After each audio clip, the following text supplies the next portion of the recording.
The recipe is your basic nut or seed pate is the juice of a lemon, 1 cup of pre-soaked nuts or sunflower seeds, about a ½ cup of chopped carrot.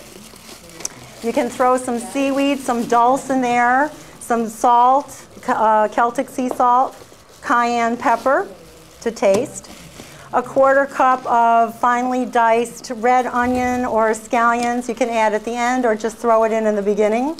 And the celery you can add at the end or throw it in the food processor in the beginning. What I'm going to do is put some in here. I'll start these going around. And at Ann Wigmore Institute, this is how we taste things. On the back of our hand, remember? Mm-hmm. You just put some right here. But there's a lot here, so feel free, you guys, to have a goodly amount. Yeah. Oops.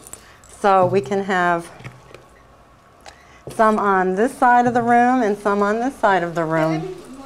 Okay, you get it going on that side. Enjoy. And, well, or I was just going to pass it around in the bowl. Okay. Just take the whole bowl around. Here you go, just like that. And people can go like this. See? All right. Yeah, so you don't good. need the plastics. Okay, well, all right. This is for Stacy then.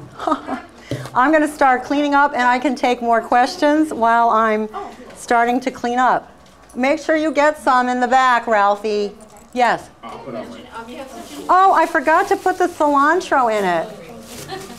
Cilantro from my windowsill. This really flavors it up. Hang on. And you can put it in at the end. Hang on. A little bit of beautiful fresh cilantro in there. Yeah, yeah, yeah. Let's get some cilantro happening over here. Does everybody love cilantro? It's one of those herbs that you either love or hate. Hold on. Come here, come here. Hang on. Just mix it up a little bit as you go. Here's a little more. Hold on. Get some more in there. Yeah. It's better with the cilantro, right? Oh, yeah. And a little bit of that raisin and the soak water, it just sweetens it up enough so that, you know, you get a little bit of the sweet and a little bit of the curry, a little bit of the onion, and it makes a nice combination. All right, any more questions? Yeah. Why Celtic sea salt? Oh, well, because you don't want to use normal white table salt. It's refined. It's just chemicals, and there is no mineral value in it at all. Celtic, at least, yeah. Or Himalayan salt. I use pink Himalayan salt as well. Yeah, because those guys at least have mineral content. Yes? Besides the raisins, what else do you have in those jars that look so interesting? Oh, we never got to the sprouting. These are mung bean, little mung beans. These are the lentils, sprout bag, jar. There's the jar method. Ralphie, do I have time to explain sprouting? Okay, so here's the jar method. This is a regular old almond butter jar. You don't need fancy equipment.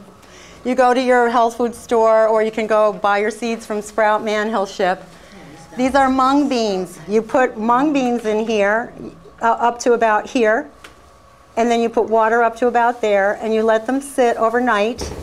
Then you will rinse them very well. Now you've started the process of germination over here.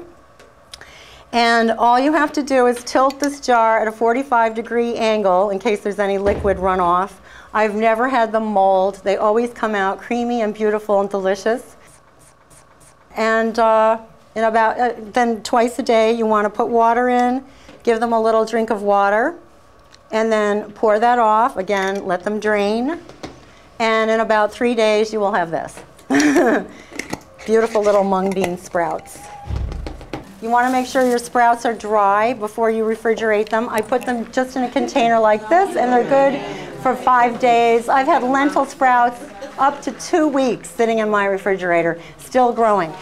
Please remember, you want to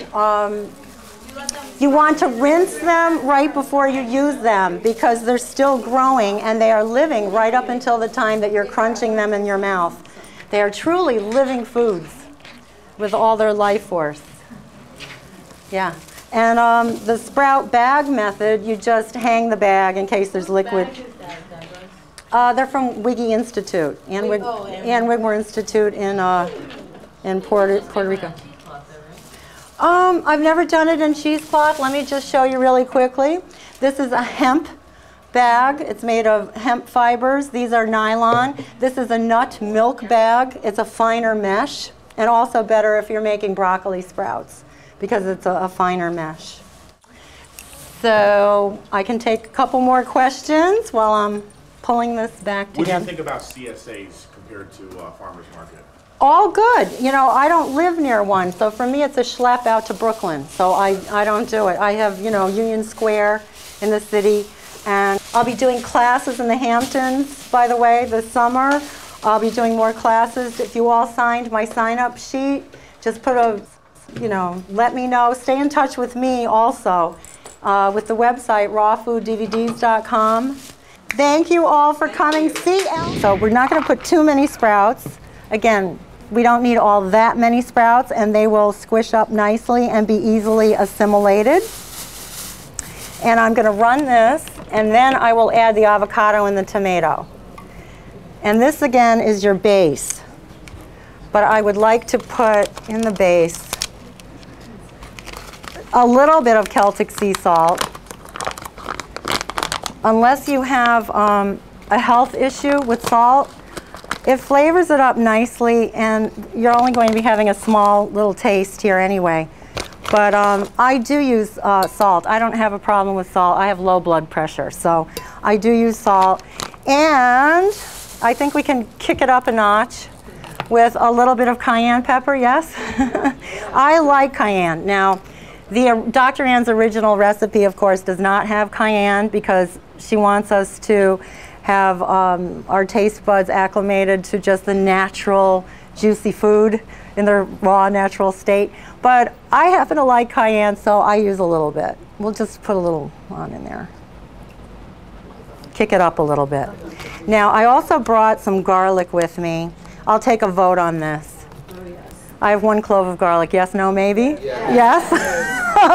Okay. Dr. Ann said garlic and onions are medicines, and they stimulate the appetite, and you don't want to be eating them. I like my garlic and my onions, and I eat them. Now, again, I want to mention what's good for Tom and Joe may not be good for Jill or Mary or whatever. It's very, very individual. We are all unique, and you have to go with what is right for your own body. Kind of, sort of, we have to be our own guinea pigs. And I would say in the beginning, just experiment and have a good time and don't worry about it too much. See how you feel after your raw food meal.